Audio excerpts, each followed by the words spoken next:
Kilala niyo ba siya? Ang talented at cute na batang mga awit at aktres noon. Isang artistang sayang na katulad ni Julie Vega ay napakaagang nilisa ng ating mundo. Isang artista na marami pa sanang magagawang magagandang awitin at pelikula. Isang artistang katulad ng karamihan ay ginupo ng karamdaman. Bagamat kakaunti ang mababasa tungkol sa kanya sa internet, ay pipilitin ko pa rin na maibigay sa inyo ang mga impormasyon tungkol sa kanyang buhay noon. Kung hilig mo ang mga video katulad nito, ay huwag kalimutang mag-subscribe, comment, like, and share. Si Mary Rose Tenten Muñoz o mas kilala bilang Tenten Muñoz ay ipinanganak noong October 10, 1976 kung saan kinuha ang palayaw niyang Tenten. Mula siya sa angkan ng mga kilalang pamilyang politiko sa lungsod ng Caloocan. Bagamat lumaki sa pamilyang politiko, ay iba ang nakahiligan ni Tenten. Mas ginusto niya ang pag-aawit kung saan ay nakitaan ng potensyal na sinuportahan naman ng kanyang pamilya. Kalaunan ay sumali at nagwaging kampiyon si Tenten sa Bulilit Bagong Kampiyon noong 1987 na hinost nila Pilita Corrales at Bert Marcelo. Ang television show na Bagong Kampiyon ay ipinalabas noong 1982 hanggang 1988 kung saan galing at inilunsad ang mga bagong mga awit noon na sila Donna Cruz at Regine Velasquez na talaga namang sumikat ng gusto at maraming pinasikat na awitin.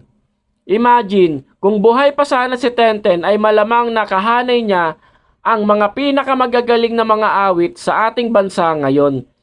Naging daan din kay Tenten Muñoz na mapabilang sa isa sa mga scholar ni Ryan Cayabyab.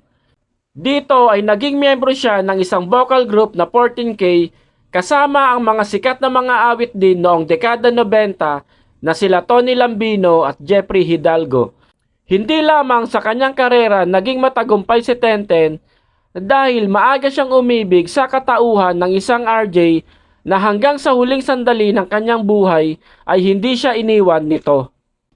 Sa kabila ng kasikatan dito sa Pilipinas, ay ninais din ni Tenten na makipagsapalaran sa Estados Unidos upang ipagpatuloy ang pag-aaral at hasain pa ang kanyang talento. Sadyang punong-puno ng talento at determinasyon si Tenten dahil hindi nagtagal ay naging miyembro siya ng The Young Americans na siya ang nag-iisang miyembro na hindi Amerikano.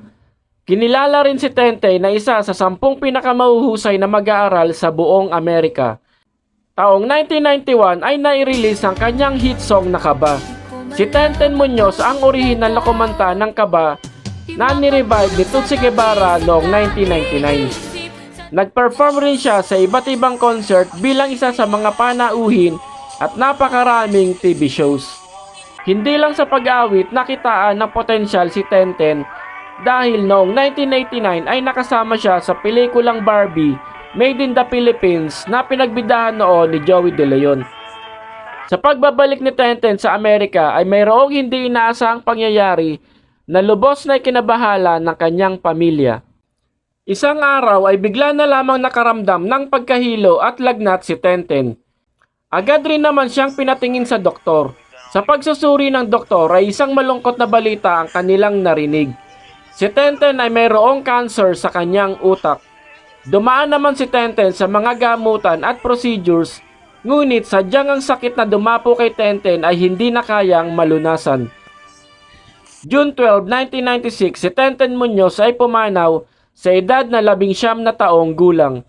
Siya ay nakremate at ang kanyang abo ay inuwi ng kanyang pamilya. Kung ako ay inyong tatanungin kung siya ba ay inilibing, ay walang nakakaalam, tanging ang pamilya lamang niya ang nakakaalam.